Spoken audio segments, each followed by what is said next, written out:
Okay. Free will is our duty to perform.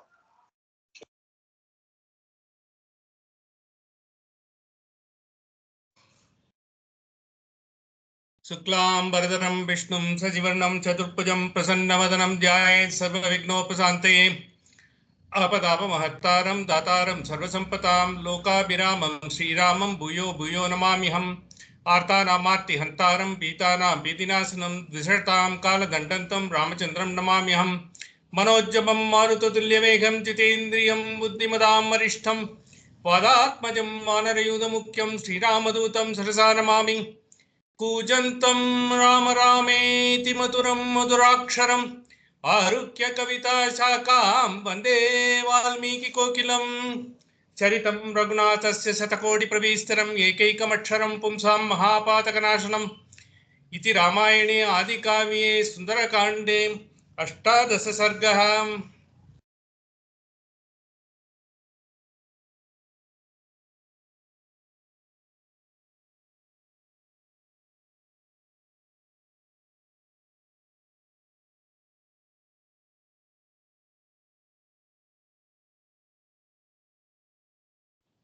निशाभवत् षडङ्गवेदविदुषां क्रतुप्रवरयाजिनां शुश्रावब्रह्मघोषान् सविरात्रे ब्रह्मरक्षसाम् अथ मङ्गलवादित्रैः शब्दैः श्रोत्रमनोहरैः प्राबुध्यत महाबाहुर्दशग्रीवो महाबलः विबुध्यतु यथा कालं राक्षसेन्द्रः प्रतापवान् स्रस्तमाल्याम्बरधरो वैदेहीमन्वचिन्तयत् वृषं नियुक्तस्तस्याञ्च मदनेन मदोत्कटः न सतं राक्षसः कामं शशाकात्मनि गूहितुम् स सर्वाभरणैर्युक्तो बिभ्रच्छ्रियमनुत्तमां तां नगैर्बहुभिर्जुष्टां सर्वपुष्पफलोपगैः वृतां पुष्करिणीभिश्च नानापुष्पोपशोभितां सदा मदैश्च विहगैर्विचित्रां परमाद्भुताम् ईहामृगैश्च विविधैर्जुष्टां दृष्टिमनोहरैः वीथीः सम्प्रेक्षमाणश्च मणिकाञ्चनतोरणाः नानामृगगणाकीर्णां फलैः प्रपतितैर्वृताम् अशोकवनिकामेव प्राविशत् सन्ततद्रुमाम् अङ्गनाशतमात्रं तु तं व्रजन्तमनोरजत् महेन्द्रमिव पौलस्त्यं देवगन्धर्वयोषितः दीपिकाः काञ्चनीः काश्चिज्जगृहुस्तत्र योषितः वालव्यजनहस्ताश्च तालवृन्तानि चापराः काञ्चनैरपि भृङ्गारैर्जह्रुः सलिलमग्रतः मण्डलाग्रान् वृषीं चैव गृह्यान्याः पृष्ठतो ययुः काचिद्रत्नमयीं स्थालीं पूर्णां पानस्य भामिनी दक्षिणा दक्षिणेनैव तदा जग्राहपाणिना राजहंस प्रतीकाशं छत्रं पूर्णशशिप्रभं सौवर्णदण्डमपरा गृहीत्वा पृष्ठतो ययौ निद्रामदपरीताक्ष्यो रावणस्योत्तमा स्त्रियः अनुजग्मुः पतिं वीरं घनं विद्युल्लता इव व्याविद्धः तारकेयूराः समामृदितवर्णकाः समागलितकेशान्ताः सस्वेदवदनास्तथा घूर्णन्त्यो मदशेषेण निद्रया च शुभाननाः स्वेदक्लिष्टाङ्गकुसुमाः सुमाल्याकुलमूर्धजाः त्रयान्तं नैरृतपतिं नार्यो मदिरलोचनाः बहुमानाच्च कामाच्च प्रिया भार्यास्तमन्वयुः स च कामपराधीनः पतिस्तासां महाबलः सीतासक्तमनामन्दो मदाञ्चितगतिर्बभौ ततः काञ्चीनिनादञ्च नूपुराणाञ्च निस्वनं सुश्राव परमस्त्रीणां सकपिर्मारुतात्मजः तं चाप्रतिमकर्माणमचिन्त्य बलपौरुषं द्वारदेशमनुप्राप्तं ददर्श हनुमान् कपिः दीपिकाभिरनेकाभिः समन्तादवभासितं गन्धतैलावसिक्ताभिर्ध्रियमाणाभिरग्रतः कामदर्पमदैर्युक्तं जिह्मताम्रायते क्षणं समक्षमिव कन्दर्पमपविद्धशरासनम् मथितामृतफेनाभमरजो वस्त्रमुत्तमं सलीलमनुकर्षं तं विमुक्तं सक्तमङ्गदे तं पत्रविटपेलीनः पत्रपुष्पघनावृतः समीपमिव सङ्क्रान्तं निध्यातुमुपचक्रमे अवीक्षमाणस्तु ततो ददर्श कपिकुञ्जरः रूपयौवनसम्पन्ना रावणस्य वरस्त्रियः ताभिः परिवृतो राजा सुरूपाभिर्महायशाः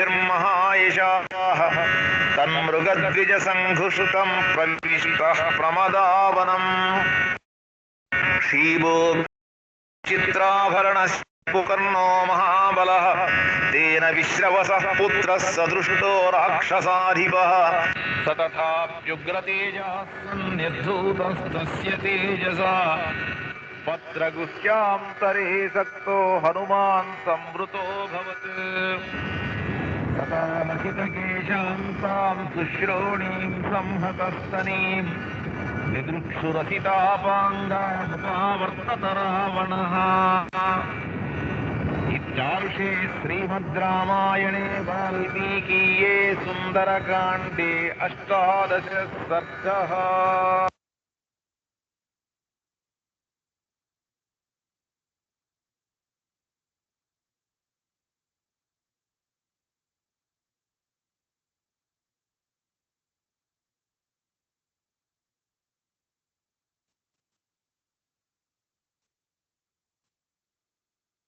अथ 18 सर्गः। तथा विप्रेक्षमाणस्य वनं पुष्पितपादपं विचिन्वतश्च वैदेहीं किञ्चिच्छेषानिशाभवत् षडङ्गवेदविदुषां क्रतुप्रभ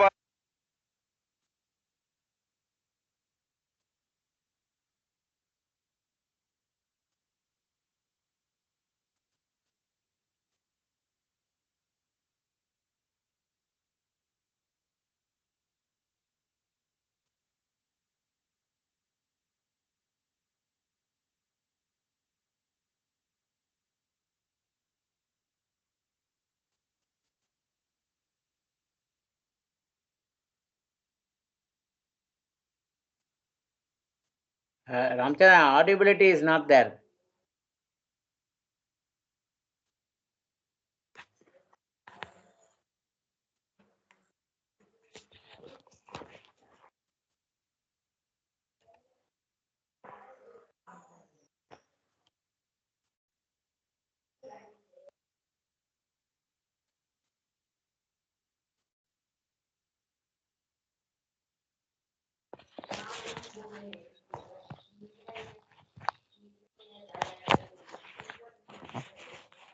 अथ 19 सर्गः।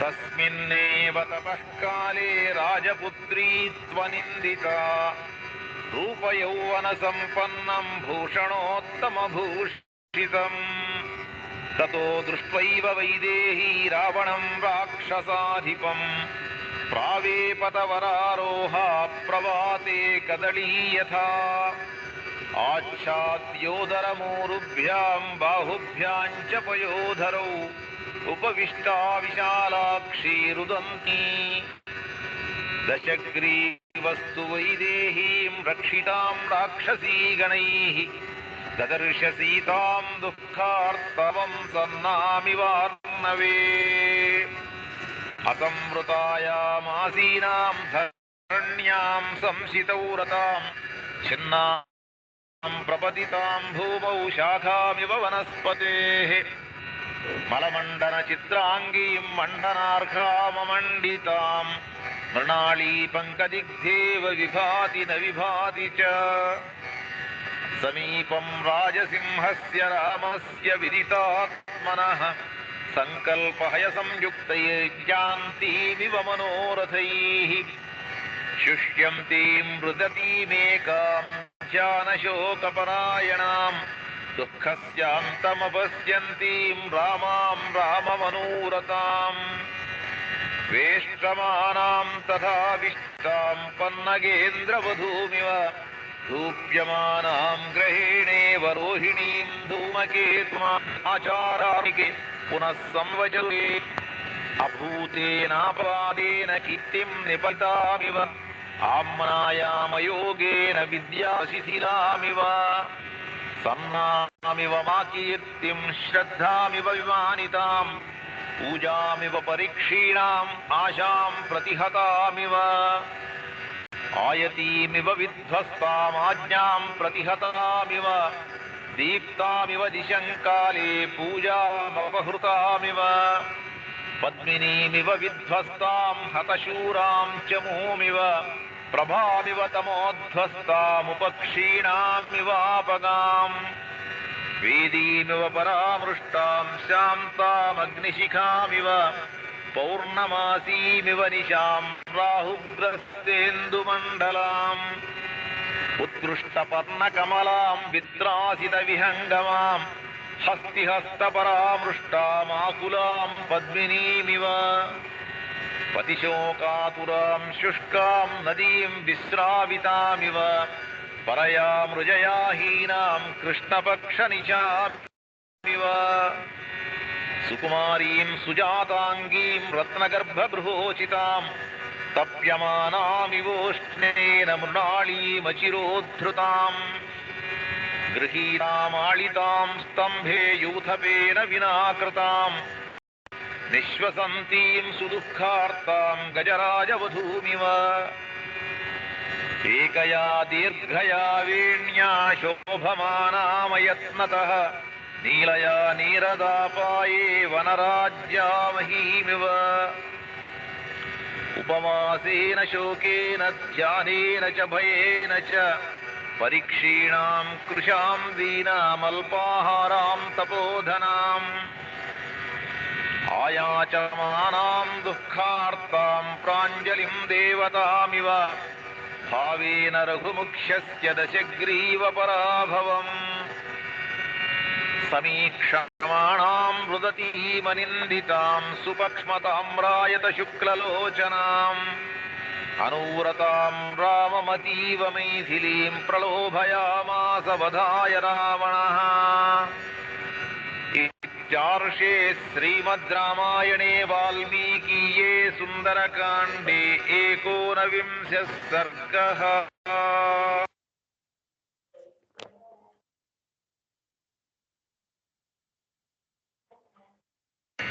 అథ వింశः సర్గः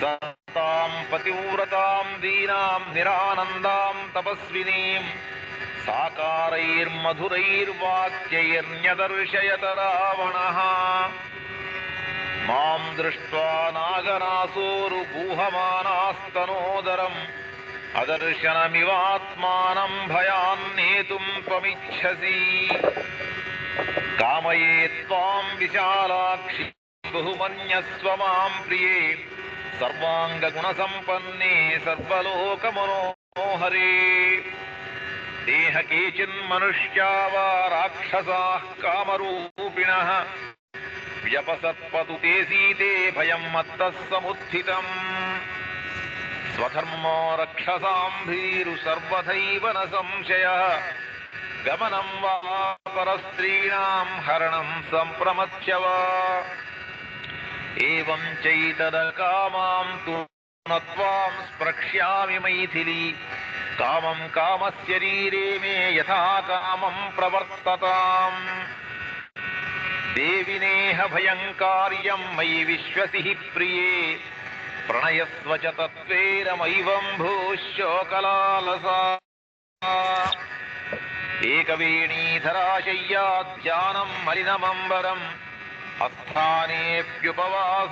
నైతాన్యౌపైకాని తే విచిత్రాణి చ మాల్యాని చందనాన్యగరూణి చ వివిధాని చ వాసాంసి దివ్యాన్యాభరణాని చ మహార్ఘాణి చ పానాని శయనాన్యాసనాని చ గీతం వృత్తం చ వాద్యం చ లభమాం ప్రాప్య మైథిలీ స్త్రీరత్నమసిమైవం భూః కురు గాత్రేషు భూషణం మాం ప్రాప్య హి కథం ను స్యాస్త్వమనర్హాసు విగ్రహే ఇదం తే చారు సంజాతం యౌవనం యతివర్తతే యదతీతం పునర్నైతి శ్రోతః శీఘ్రమపామివ త్వాం కృత్వోపరతో మన్యే రూపకర్తా స విశ్వసృట్ నహి రూపోపమాత్పన్యా తవాస్తి శుభదర్శనే త్వాం సమాసాద్య వైదేహి రూపయౌవనశాలినీం కః పుమానసి వర్తేత సాక్షాదపి పితామహః యద్యత్ పశ్యామి తే గాత్రం శీతాంశు సదృశాననే తస్మిన్ పృథుశ్రోణి చక్షుర్మమ నిబధ్యతే భవ మైథిలి భార్యా మే మోహమేనం విసర్జయ బహ్వీనాముత్తమస్త్రీణామాహృతానామితస్తతః సర్వాసామేవ భద్రంతే మమాగ్రమహిషీ భవ లోకేభ్యో యాని రత్నాని సంప్రమథ్యాహృతాని వై తాని మే భీరు సర్వాణి రాజ్యం చైతదహం చ తే విజిత్య పృథివీం సర్వాం నానానగరమాలినీం జనకాయ ప్రదాస్యామి తవ హేతోర్విలాసిని నేహ పశ్యామి లోకేన్యం యో మే ప్రతిబలో భవేత్ పశ్య మే సుమహద్వీర్యమప్రతిద్వంద్వమాహవే అసకృత్ సంయుగే భగ్నా మయా విమృతితధ్వజాః అశక్తాః ప్రత్యనీకేషు స్థాతుం మమ సురాసురాః ఇచ్ఛయా క్రియతామద్య ప్రతికర్మ తవోత్తమం సప్రభాణ్యవసజ్యంతాం తవాంగే భూషణాని చ సాధు పశ్యామి తే రూపం సంయుక్తం ప్రతికర్మాభిసంయుక్తా దాక్షిణ్యేన వరాననే భుంక్ష్వభోగాన్ యథా కామం పిబ భీరురమస్వ చ యథేష్టం చ ప్రయచ్ఛత్వం పృథివీం బాధనాని చ లలస్వ మయి విశ్రబ్ధా దృష్టమాజ్ఞాపయస్వ చ మత్ప్రసాదాల్లలంత్యాశ్చ లలంతాం బాంధవాస్తవ వృద్ధిం మమానుపశ్యత్వం శ్రియం భద్రే యశశ్చ మే కిం కరిష్యసి రామేణ సుభగే చీరవాసస నిక్షిప్త విజయో రామో గతశ్రీర్వనగోచరః వ్రతీశ్చండిలశాయీ చ శంకే జీవతి వానవా నహి వైదేహి రామస్త్వాం ద్రష్టుం వాప్యుపలప్స్యతే పురోబలాకైరసితైర్మేఘైర్జ్యోత్స్నామివావృతాం న చాపి మమ హస్తాత్ త్వాం ప్రాప్తుమర్హతి రాఘవః హిరణ్యకశిపుః కీర్తిమింద్రహస్తగతామివ చారుస్మితే చారుదతి చారునేత్రే విలాసిని మనోహరసి మే భీరు సుపర్ణః పన్నగం యథా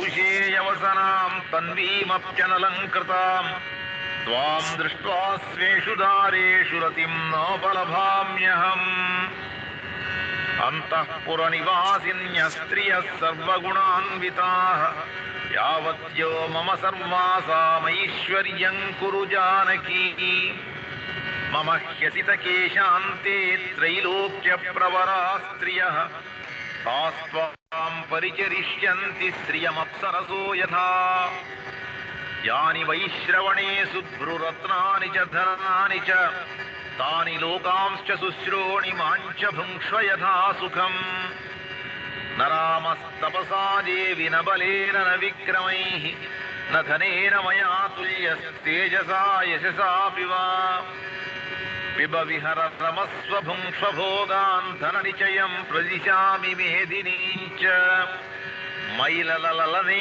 यथा सुखं त्वं त्वयि च समेत्य ललन्तु बान्धवास्ते कुसुमिततरुजालसन्ततानि भ्रमरयुतानि समुद्रतीरजानि कनकविमलहारभूषिताङ्गी विहरमया सह भीरुकाननानि। इत्यार्षे श्रीमद् रामायणे वाल्मीकीये सुन्दरकाण्डे 20 सर्गः।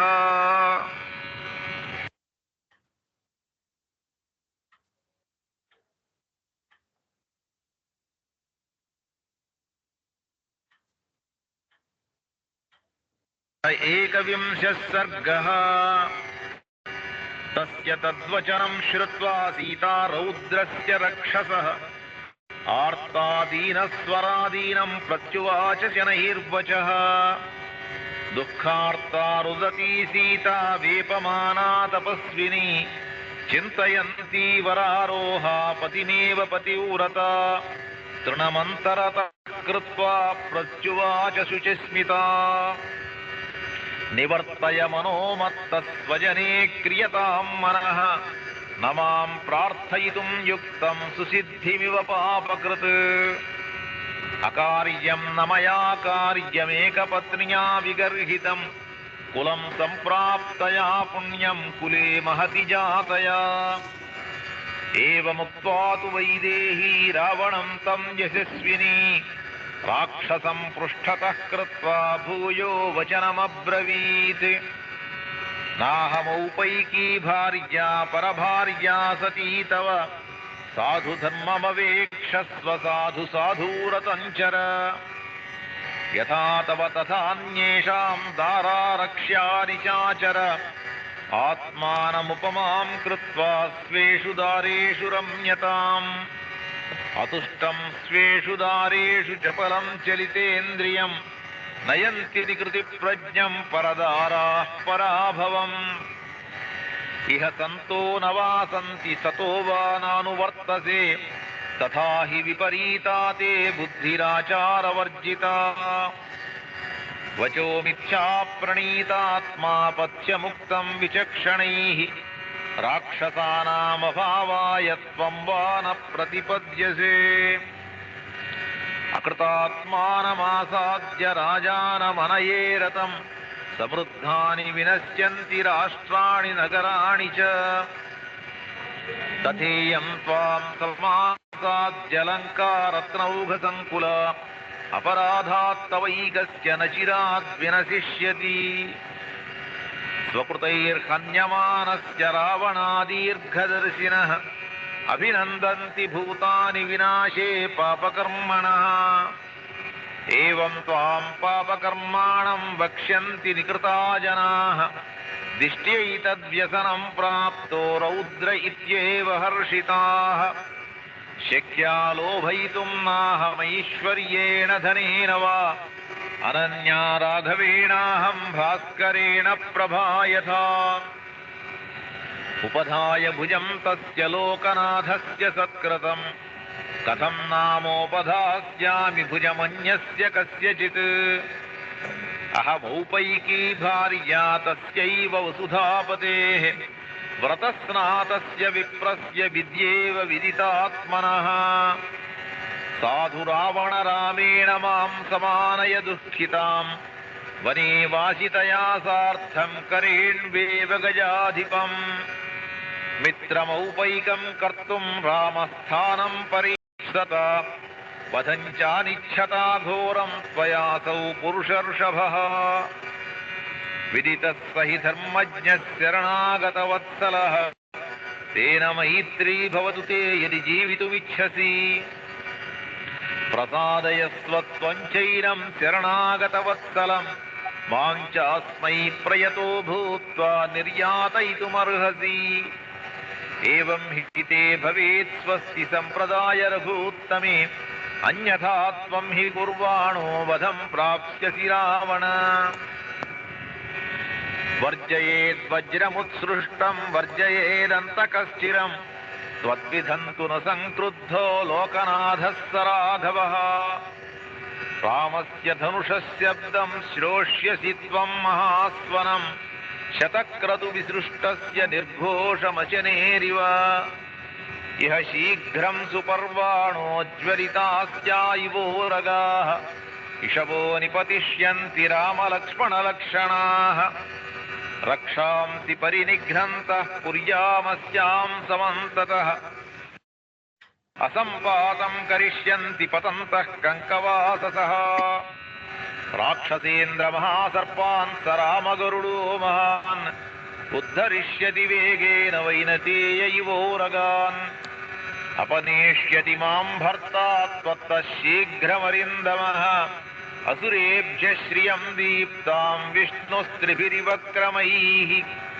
जनस्थाने हतस्थाने निहते रक्षसां बले अशक्तेन त्वया रक्षः कृतमेतदसाधु वै आश्रमन्तु तयोश्चून्यं प्रविश्य नरसिंहयोः गोचरं गतयोर्भ्रात्रोरपनीता त्वयाधमा न हि गन्धमुपाघ्राय रामलक्ष्मणयोस्त्वया शक्यं सन्दर्शने स्थातुं शुना शार्दूलयोरिव तस्य ते विग्रहेताभ्यां युगग्रहणमस्थिरं वृत्रस्येवेन्द्रबाहुभ्यां बाहोरेकस्य निग्रहः क्षिप्रं तव सनाथो मे रामः सौमित्रिणा सह तोयमल्पमिवादित्यः प्राणानादास्यते शरैः गिरिं कुबेरस्य गतोपधाय वा सभाङ्गतो वा वरुणस्य राज्ञः असंशयं दाशरथेर्न मोक्ष्यसे महाद्रुमः कालहतोशनेरिव इत्यार्षे श्रीमद् रामायणे वाल्मीकिये सुन्दरकाण्डे एकविंशः सर्गः।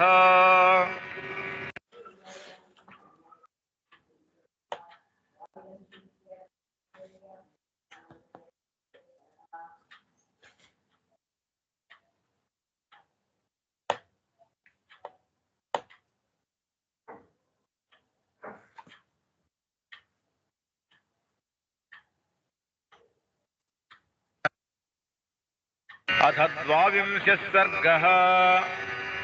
सीताया वचनं श्रुत्वा परुषं राक्षसाधिपः प्रत्युवाच ततः सीतां विप्रियं प्रियदर्शनाम् यथा यथा सान्त्वयिता वश्य स्त्रीणां तथा तथा यथा यथा प्रियं वक्ता परिभूतस्तथा तथा सन्नियच्छति मे क्रोधं त्वयि कामः समुत्थितः द्रवतो मार्गमासाद्य हयानिव सुसारथिः वामः कामो मनुष्याणां यस्मिन् किल निबध्यते जने तस्मिंस्त्वनुक्रोशः स्नेहश्च किल जायते एतस्मात् कारणान्न त्वां घातयामि वरानने वधार्हामवमानार्हां मिथ्या प्रव्रजिते रताम् परुषाणीह वाक्यानि यानि यानि ब्रवीषि मां तेषु तेषु वधो युक्तस्तव मैथिलिदारुणः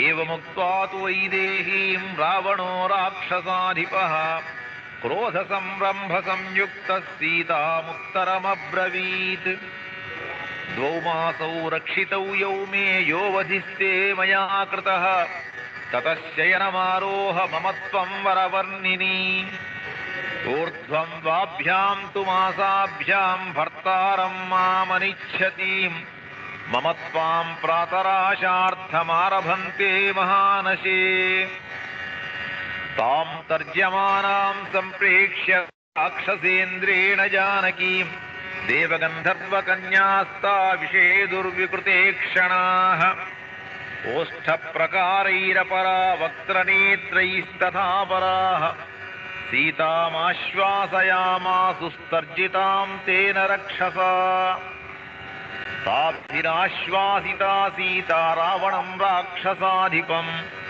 उवाचात्महितं वाक्यं वृत्तशौण्डीर्यगर्वितम् नूनं न ते जनः कश्चिदश्चिन्निःश्रेयसे स्थितः निवारयति यो न त्वां कर्मणोऽस्माद्विगर्हितात् मां हि धर्मात्मनः पत्नीं शचीमिव शचीपतेः त्वदन्यस्त्रिषु लोकेषु प्रार्थयेन्मनसापि कः राक्षसाधमरामस्य भार्याममिततेजसः उक्तवानसि यत्पापं क्वगतस्तस्य मोक्ष्यसे यथा दृप्तश्च मातङ्गश्यश्च सहितौ वने तथा द्विरदवद्रामस्त्वं नीच शशवत् स्मृतः सत्त्वमिक्ष्वाकुनाथं वै क्षिपन्निह न लज्जसे चक्षुषोर्विषयं तस्य न तावदुपगच्छसि इमेते नयने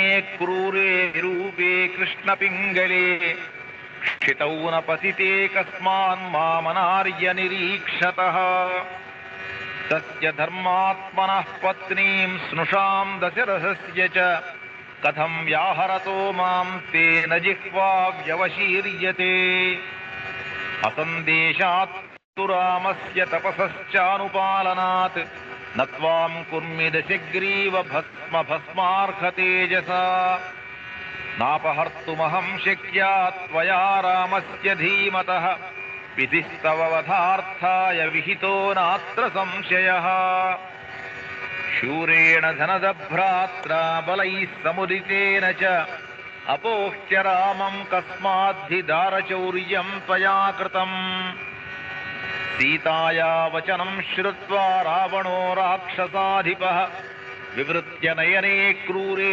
जानकीमन्ववैक्षत नीलजीमूतसङ्काशो महाभुजशिरोधरः सिंहसत्त्वगतिः श्रीमान् दीप्तजिह्वाग्रलोचनः चलाग्रमकुटप्रांशुश्चित्रमाल्यानुलेपनः रक्तमाल्याम्बरधरस्तप्ताङ्गदविभूषणः श्रोणिसूत्रेण महता मीचकेन सुसंवृतः अमृतोत्पादनद्धेन भुजगेनेव मन्दरः ताभ्यां सपरिपूर्णाभ्यां भुजाभ्यां राक्षसेश्वरः शुशुभे चलसङ्काशशृङ्गाभ्यामिव मन्दरः तरुणादित्यवर्णाभ्यां कुण्डलाभ्यां विभूषितः रक्तपल्लवपुष्पाभ्यामशोकाभ्यामिवाचलः सकल्पवृक्षप्रतिमोपसन्तैव मूर्तिमान्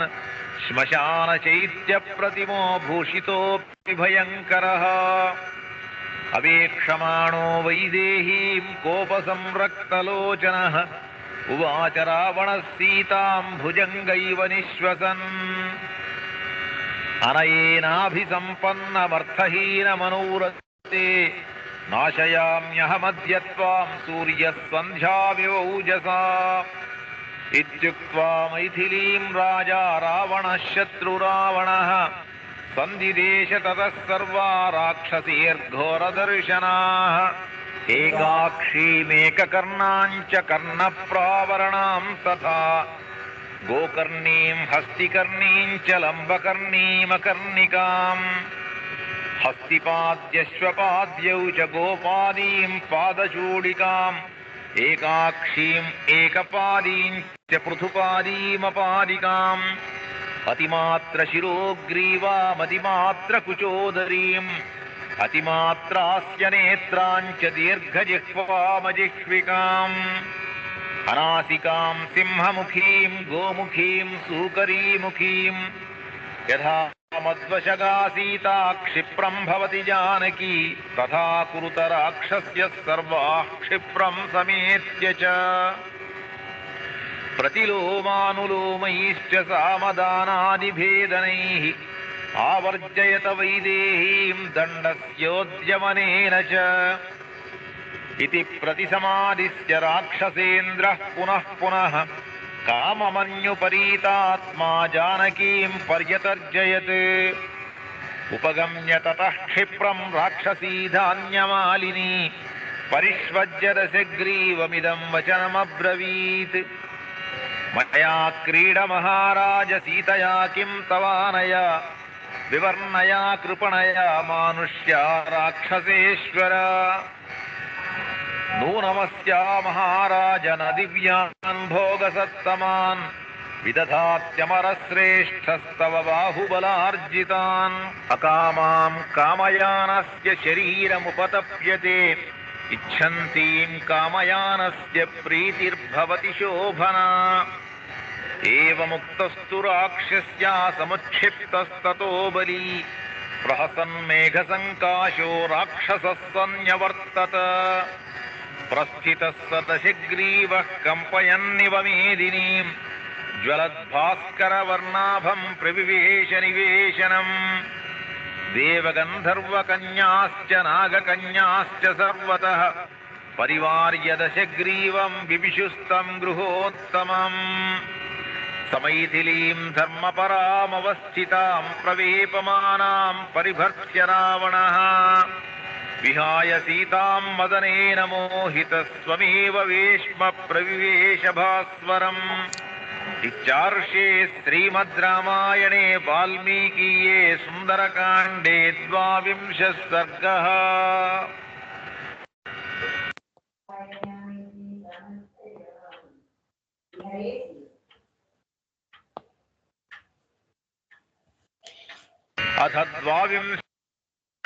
अथ त्रयोविंशः सर्गः।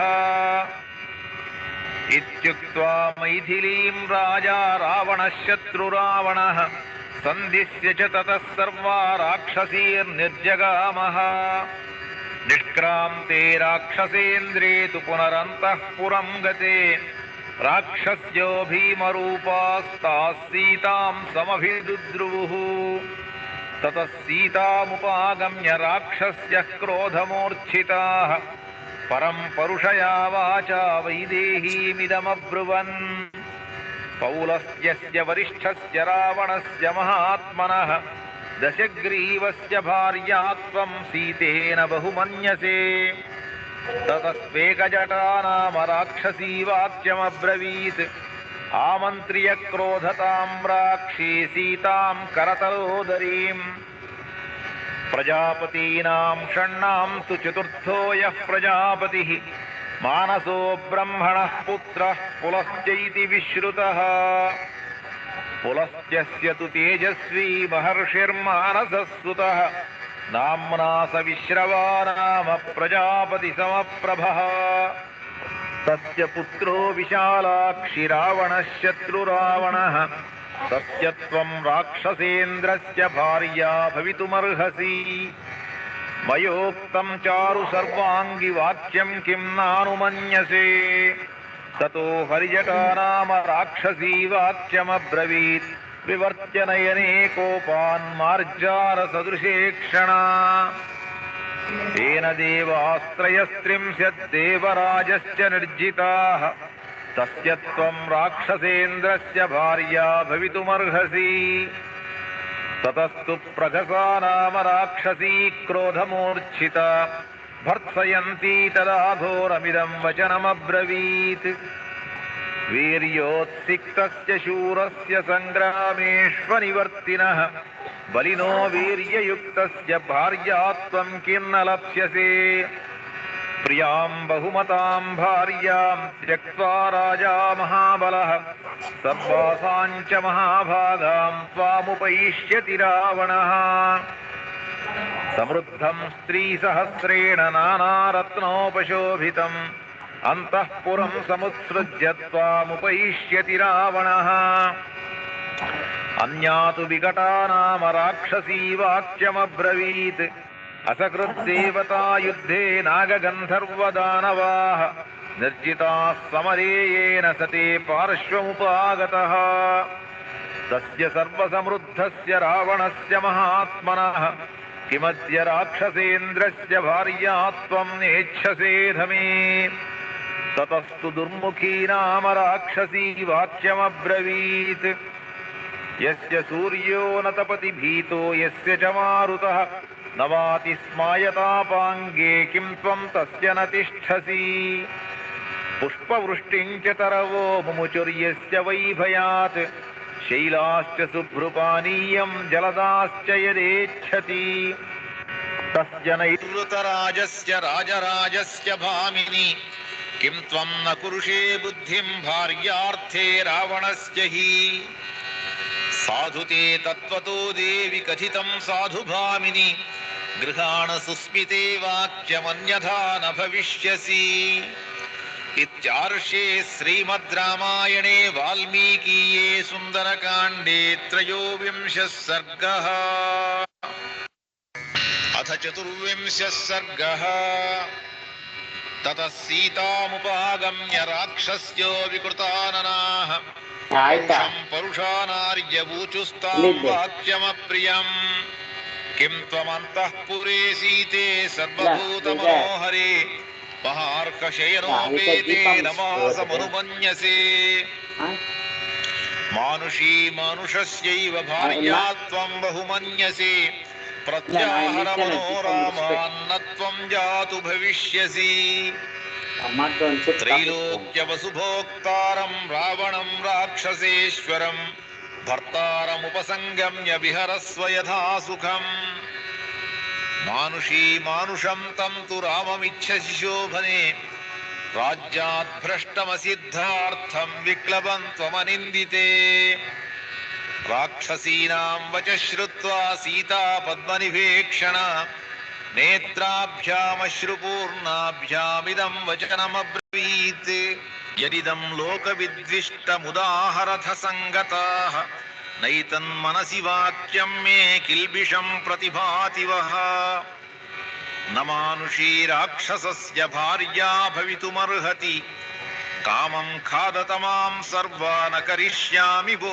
वचः दीनो वा राज्यहीनो वा यो मे भर्ता स मे गुरुः तं नित्यमनुरक्तास्मि यथा सूर्यं सुवर्चला यथा शची महाभागा शक्रं समुपतिष्ठति अरुन्धती वसिष्ठं च रोहिणी शशिनं यथा लोपामुद्रा यथागस्त्यं सुकन्याच्यवनं यथा सावित्री सत्यवन्तं च कपिलं श्रीमती यथा सौदासं मदयन्तीव केशिनी सगरं यथा नैषधं दमयन्तीव भैमी पतिमनोरता तथाहमिक्ष्वाकुवरं रामं पतिमनोरता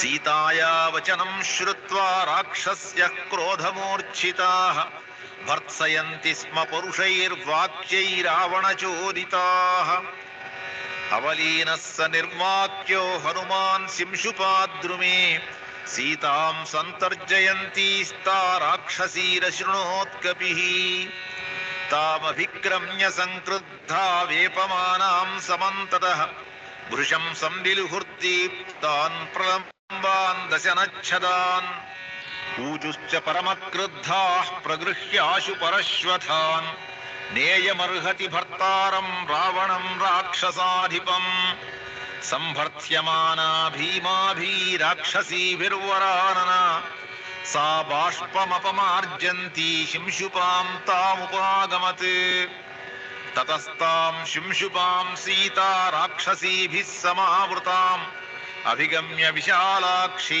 तस्थौ शोकपरिप्लुता तां कृशां दीनवदनां मलिनाम्बरधारिणीं भर्त्सयां चक्रिरे सीतां राक्षस्यस्तां समन्ततः ततस्तां विनता नाम राक्षसी भीमदर्शन अब्रवीत् कुपिताकारा कराळा निर्नतोदरी सीते पर्याप्तमेतावत् भर्तुः स्नेहो निदर्शितः सर्वत्रातिकृतं भद्रे व्यसनायोपकल्पते परितुष्टास्मि भद्रन्ते मानुषस्ते कृतो विधिः ममापि तु वचः पथ्यं ब्रुवन्त्याः कुरु मैथिली रावणं भज भर्तारं सर्वरक्षसां विक्रान्तं रूपवन्तं च सुरेशमिव वासवं दक्षिणं त्यागशीलं च सर्वस्य प्रियदर्शनम् मानुषं कृपणं रामं त्यक्त्वा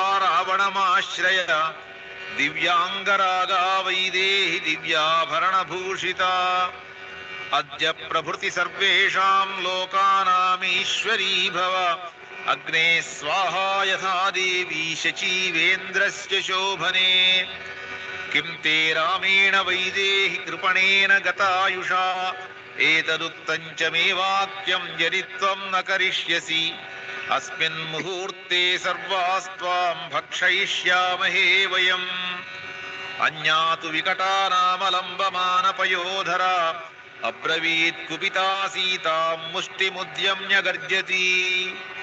बहून्यप्रियरूपाणि वचनानि सुदुर्मते अनुक्रोशान् मृदुत्वाच्च सोढानि तव मैथिली।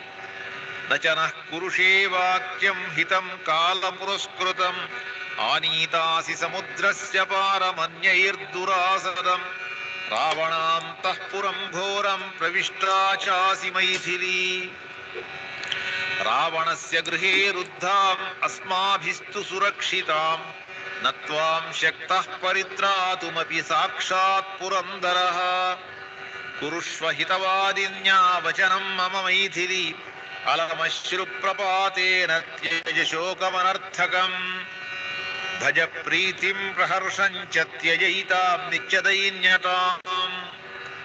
सीते राक्षसराजेन सह क्रीडयथा सुखम् जानासि हि यथा भीरुस्त्रीणां यौवनमध्रुवम् यावन्न ते व्यतिक्रामे तावत् सुखमवाप्नुहि। उद्यानानि च रम्याणि पर्वतोपवनानि च सह राक्षसराजेन चरत्वं मदिरेक्षणे। स्त्रीसहस्राणि ते सप्त वशे स्थास्यन्ति सुन्दरी रावणं भज भर्तारं भर्तारं सर्वरक्षसाम्। उत्पाट्यवाते हृदयं भक्षयिष्यामि मैथिली यदि मे व्याहृतं वाक्यं न यथावत् करिष्यसि। ततश्चण्डोदरी नाम राक्षसी क्रोधमूर्च्छिता भ्रामयन्ती महच्छूलमिदं वचनमब्रवीत्। इमां हरिणलोलाक्षीं त्रासोत्कम्पिपयोधरां रावणेन हृतां दृष्ट्वा दौहृदो मे महानभूत्। यकृत्प्लीहमथोत्पीडं हृदयं च सबन्धनम् आन्त्राण्यपि तथा शीर्षं खादेयमिति मे मतिः। ततस्तु प्रघसा नाम राक्षसी वाक्यमब्रवीत्। कण्ठमस्या नृशंसायाः पीडयाम किमास्यते निवेद्यतां ततो राज्ञे मानुषी सा मृतेतिह नात्र कश्चन सन्देहः खादतेति स वक्ष्यति। ततस्त्वजामुखी नाम राक्षसी वाक्यमब्रवीत्। विशस्ये मां ततः सर्वाः समान् कुरुत पीलुकान् विभजाम ततः सर्वा विवादो मे न रोचते। त्वयेयमानीयतां क्षिप्रं लेह्यमुच्चावचं बहु। ततः शूर्पणखा नाम राक्षसी वाक्यमब्रवीत्। अजामुक्षाय रुक्तं हि तदेव मम रोचते। सुराचानीयतां क्षिप्रं सर्वशोकविनाशिनी मानुषं मां समास्वाद्य नृत्यामोथ निकुम्भिलाम्। एवं सम्भर्त्स्यमाना सा सीता सुरसुतोपमा राक्षसीभिः सुघोराभिर्धैर्यमुत्सृज्य रोदिति। इत्यार्षे श्रीमद् रामायणे वाल्मीकीये सुन्दरकाण्डे 24 सर्गः।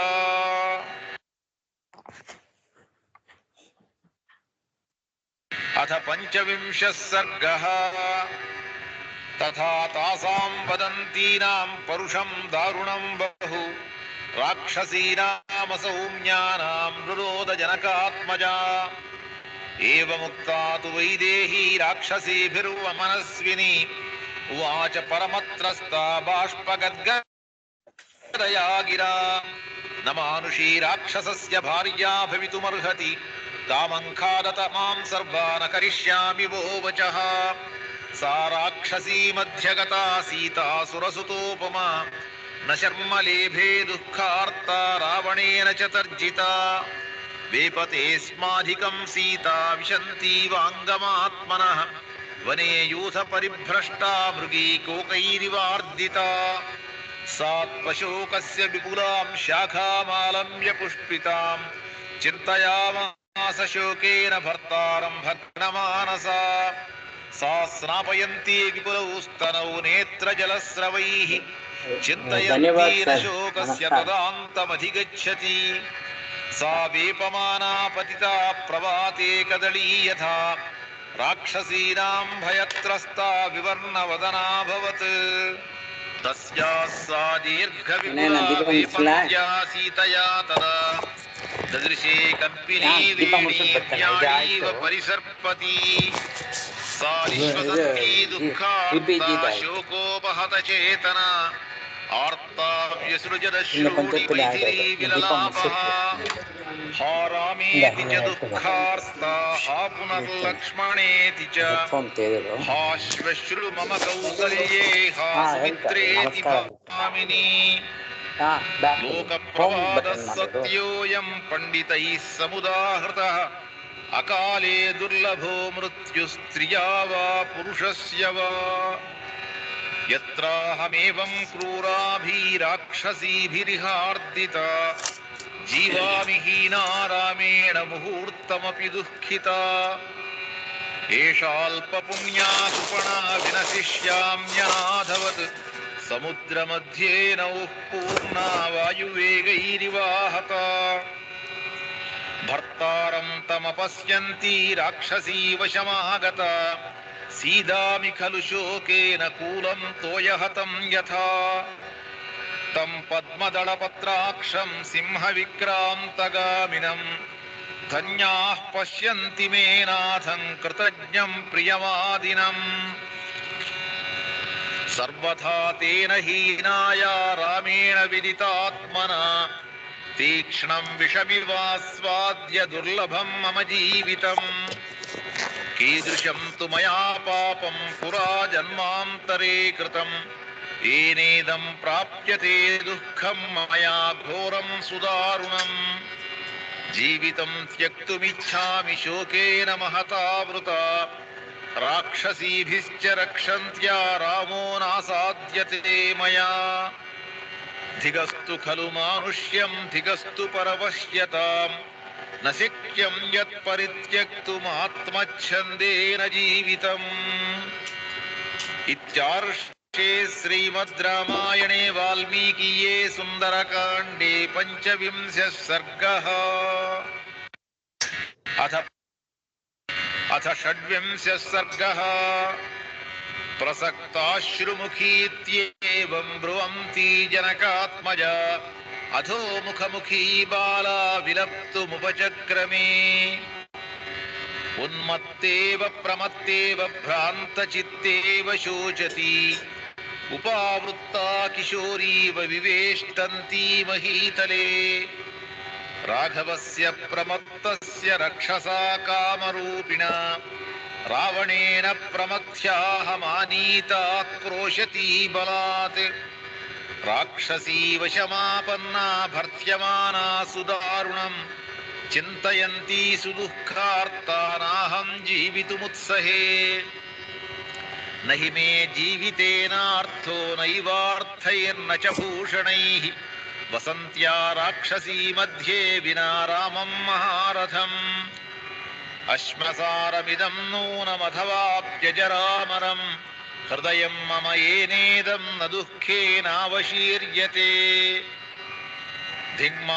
धिग्मामनार्यामसतीं याहं तेन विना कृता मुहूर्तमपि रक्षामि जीवितं पापजीविता काच मे जीविते श्रद्धा सुखे वातं प्रियं विना भर्तारं सागरान्ताया वसुधायाः प्रियं वदम् भिद्यतां भक्ष्यतां वापि शरीरं विसृजाम्यहम् न चाप्यहं चिरं दुःखं सहेयं प्रियवर्जिता चरणेनापि सव्येन न स्पृशेयं निशाचरं रावणं किं पुनरहं कामयेयं विगर्हितं प्रत्याख्यातं न जानाति नात्मानं नात्मनः कुलं यो नृशंसस्वभावेन मां प्रार्थयितुमिच्छति छिन्ना भिन्ना विभक्ता वा दीप्ते वाग्नौ प्रदीपिता रावणं नोपतिष्ठेयं किं प्रलापेन वश्चिरम् ख्यातः प्राज्ञः कृतज्ञश्च सानुक्रोशश्च राघवः सद्वृत्तो निरनुक्रोशस्यङ्के मद्भाग्य संक्षयात् राक्षसानां सहस्राणि जनस्थाने चतुर्दश येनैकेन निरस्तानि समां किं नाभिपद्यते निरुद्धा रावणेनाहमल्पवीर्येण रक्षसा समर्थः खलु मे भर्ता रावणं हन्तुमाहवे विराधो दण्डकारण्ये येन राक्षसपुङ्गवः रणे रामेण निहतः समां किं नाभिपद्यते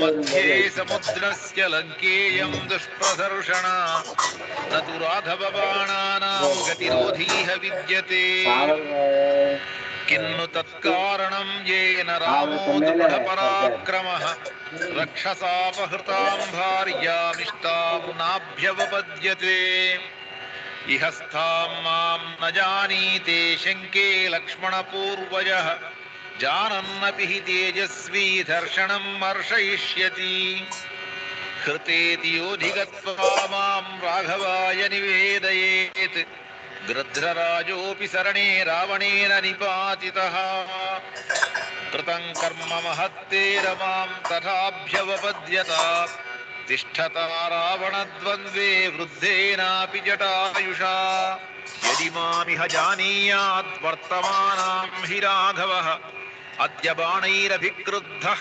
कुर्याल्लोकमराक्षसम् विधमेच्च पुरीं लङ्कां शोषयेच्च महोदधिं रावणस्य च नीचस्य कीर्तिं नाम च नाशयेत् ततो निहतनाथानां राक्षसीनां गृहे गृहे यथाहमेवं रुदति तथा भूयो न संशयः अन्विष्य रक्षसां लङ्कां कुर्याद्रामः स लक्ष्मणः न हि ताभ्यां रिपुर्दृष्टो मुहूर्तमपि जीवति चिता धूमाकुलपथा गृध्रमण्डलसङ्कुला अचिरेण तु लङ्केयं श्मशानसदृशी भवेत् अचिरेणैव कालेन प्राप्स्याम्येव मनोरथम् दुष्प्रस्थानोऽयमाख्याति सर्वेषां बोधिपर्ययम् यादृशानीह दृश्यन्ते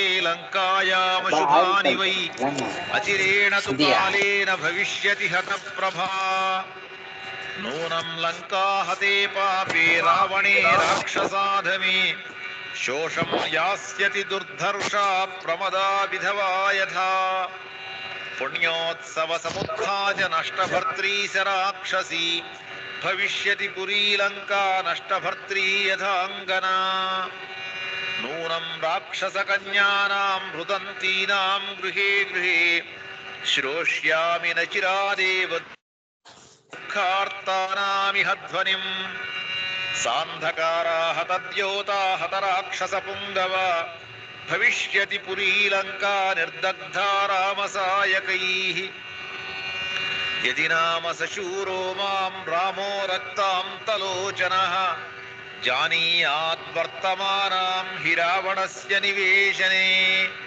अनेन तु नृशंसेन रावणेनाधमेन मे समयो यस्तु निर्दिष्टस्तस्य कालोऽयमागतः अकार्यं येन जानन्ति नैरृताः पापकारिणः अधर्मात् तु महोत्पातो भविष्यति हि साम्प्रतम् नैते धर्मं विजानन्ति राक्षसाः पिशिताशनाः ध्रुवं मां प्रातराशार्थे राक्षसः कल्पयिष्यति साहं कथं करिष्यामि तं विना प्रियदर्शनं रामं रक्तान्तनयनमपश्यन्ति सुदुःखिता यदि कश्चित् प्रदाता मे विशस्याद्य भवेदिह क्षिप्रं वैवस्वतं देवं पश्येयं पतिना विना नाजानात् जीवतीं रामः समां लक्ष्मणपूर्वजः जानन्तौ तौ न कुर्यातां नोर्व्यां हि मम मार्गणम्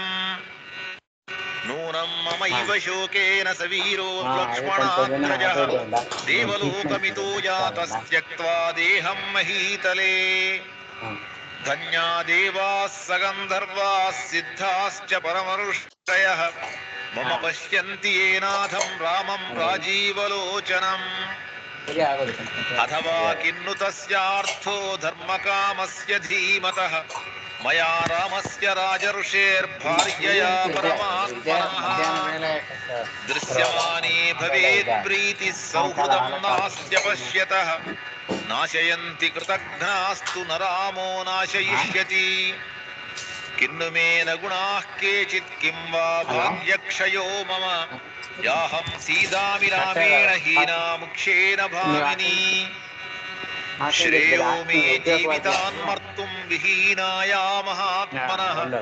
రామాదక్లిష్టచారిత్రాత్ శూరాత్ శత్రునిబర్హణాత్ అథవా న్యస్తశస్త్రౌతౌ వనే మూలఫలాశినౌ భ్రాతరౌ హి నరశ్రేష్ఠౌ సంవృత్తౌ అనగోచరౌ అథవా రాక్షసేంద్రేణ రావణేన దురాత్మనా ఛద్మనా ఘాతితౌ శూరౌ భ్రాతరౌ రామలక్ష్మణౌ సాహమేవం గతే కాలే మర్తుమిచ్ఛామి సర్వథా న చ మే విహితో మృత్యురస్మిన్ దుఃఖేపి వర్తతి ధన్యాః ఖలు మహాత్మానో మునయశ్చ కిల్బిషాః జితాత్మానో మహాభాగా యేషాం మస్తః ప్రియాః ప్రియే ప్రియాన్న సంభవేద్ దుఃఖమప్రియాదధికం భయం తాభ్యాం హి ఏ వియుజ్యంతే నమస్తేషాం మహాత్మనాం సాహం త్యక్తా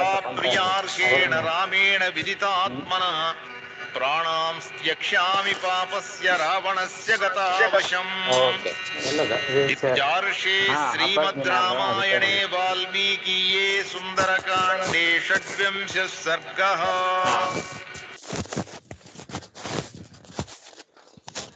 Thank you, friends, and we will again meet tomorrow. The explanation of all the surgas we have recited today, as well as because the 18th surga we have recited first. So flow of the recital and as well as the explanation tomorrow. With this, we will conclude today's session. Mantrahinam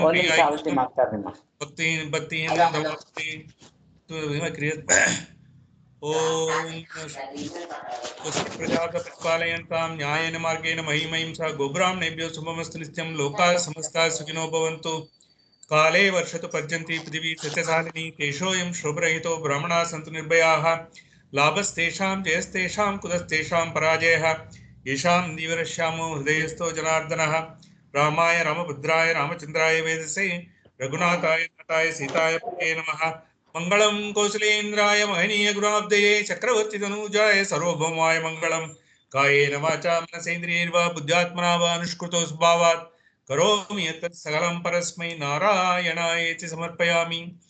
We will have to see almost the 10 sargas explanation. Very briefly, we will see tomorrow. Okay. Sahanau Punaktu Sahaviryam Karavavahai Tejasvina Vadidamastu Ma Vishvidavahai Om Shanti Shanti. Thank you, Prabhu. Thank you. Nalla irundhathu iniki. I could follow till the last minute. Konja phone edo vandhathu. I got disrupted. Otherwise, we have covered almost 26. If possible, we will cover about 2 to 3 surgas tomorrow, and then we will have that. We will conclude. So that at least we will be in line with what we have planned. Planned prakaram எவ்வளோ ஒரு நாளுக்கு எப்படின்னு plan பண்ணிருக்கீங்களா? எப்படி idea போட்டிருக்கீங்க? I have seen, because some surgas are long, some surgas are short. Correct. Because it is not, equally divisible.